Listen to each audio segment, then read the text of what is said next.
Tonight's tale comes from someone who signed The Naughty Nurse. Today's confession from The Naughty Nurse. Simon and the collective forgivers of sin. I know, that's her choice. That's how she wishes to be known. Okay. Firstly, I would like to point out that the heinous sin that I'm begging forgiveness for took place in the late 80s, when times were different, as Matt likes to say. Yeah, they were. It took place on the glorious island of Jersey when I was a student nurse. The nurse training undertaken at Jersey School of Nursing was very strict. Most of us lived in the nurse's home, commonly known as the Nuns' Retreat, a tedious building attached to the hospital. Boys weren't allowed in our rooms, but they were allowed to visit us in the communal living room. But they had to be out by 9 p.m. 9 p.m. sharp. The main doors were locked, and if we were still out, we had to do the walk of shame through accident and emergency. Certain student nurses seemed to have more practice at this than others, mentioning no names. Phoebe Johnson and Mary Graham. The nurse's home was always a popular invite when any groups of boys came from out of town, whether it be sports teams, a golf tour, but especially when any members of the armed forces descended on Jersey. This particular balmy summer evening, it was the turn of the British Army, who set up a big mash tent, as it was known. After getting ourselves ready for a night out, a group of us nurses wandered up to the aforementioned mash tent to where a not-so-gracious party appeared to be in full swing.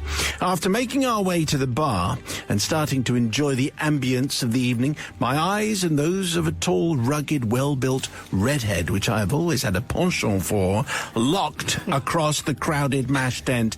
It was not long before we had made our way into each other's company and were enjoying the evening together. Soon after 10, the drinks reception was ending, and the tall, rugged redhead asked if he could walk me home. We appeared to be enjoying each other's company, so I agreed.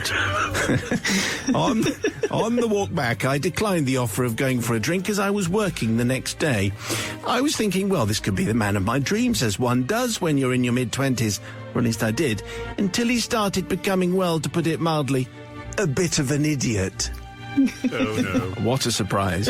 He'd almost arrived at the nurse's home when he blatantly invited himself in for a cup of coffee. I explained that, 1, I didn't drink coffee. 2, by this time I thought he was such a muppet that even if he was the last man on earth, I didn't want to spend any more time in his company, thank you very much. And 3, I explained that members of the opposite sex could not gain entrance to the nurse's home after 9 p.m.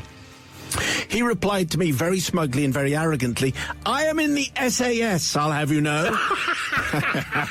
And I am specially trained in the art of entering buildings. Oh, well, there you go. Okay, I thought, well, this idiot is not being told any of the secret ways in, so I pointed to the window of my room on the 7th floor and said, "That's my room. If you can find your way in, I'll make you a coffee."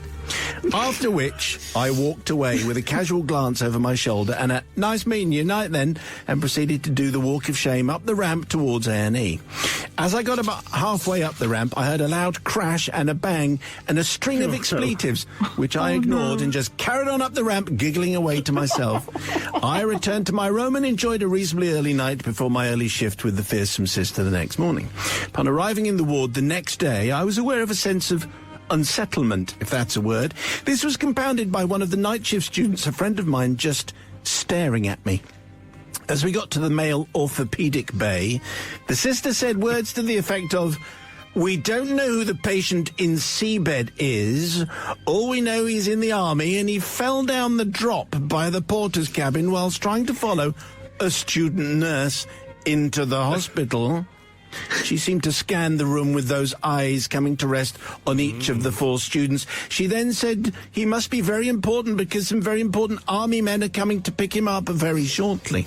And at that moment I watched in horror as about 7 senior-ranking army officers walked into the ward, and the hunky redhead, still in his hospital gown, was wheeled past the office by army officers never to be seen of or heard of again.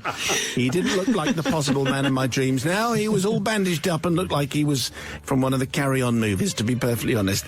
As We left the office. My friend on nights looked at me shaking her head. She said, I knew that was you as soon as we were told he was following a student nurse. So the forgiveness has to be for A, the nurses on duty that night who had to patch him up and look after him. Yes, I was that student nurse. My apologies. The senior members of the British Army and other members of the Army on Jersey at the time, I hope I didn't ruin your plans. And lastly, the unfortunate soldier, who, if he was a member of the SAS, seemed to have forgotten the basics. I hope his injuries healed quickly, and I hope this incident did not put his career in jeopardy, even though he had turned into a complete idiot. Much to most of my colleagues' belief, I did manage to make it through my training and have had and am still enjoying an excellent and varied career as a registered nurse. Well, the naughty nurse has got a smart speaker. We'll check in on the verdict of Sister Susie from the pub. First of all, what do you say to the naughty nurse? I think that was excellent, naughty nurse. I think that, he was just being a bit of an idiot, really. Yes. And I think you just got rid of him very successfully. Hopefully he wasn't too injured, but, for that, just him being a bit of an idiot, I'm going to forgive. I'm on your side. Okay, Brother Matthew, what do you say to the naughty nurse? Well, I want to know has that line ever worked? I'm in the SAS, my dear, Oh, yes, I'd like to come up for a coffee. I'm not sure what the entry requirements are for the SAS, but my guess is if you can't get up the top of a porter cabin, you're not getting in. So, unlucky, sunshine. I'm definitely forgiving naughty nurse, definitely.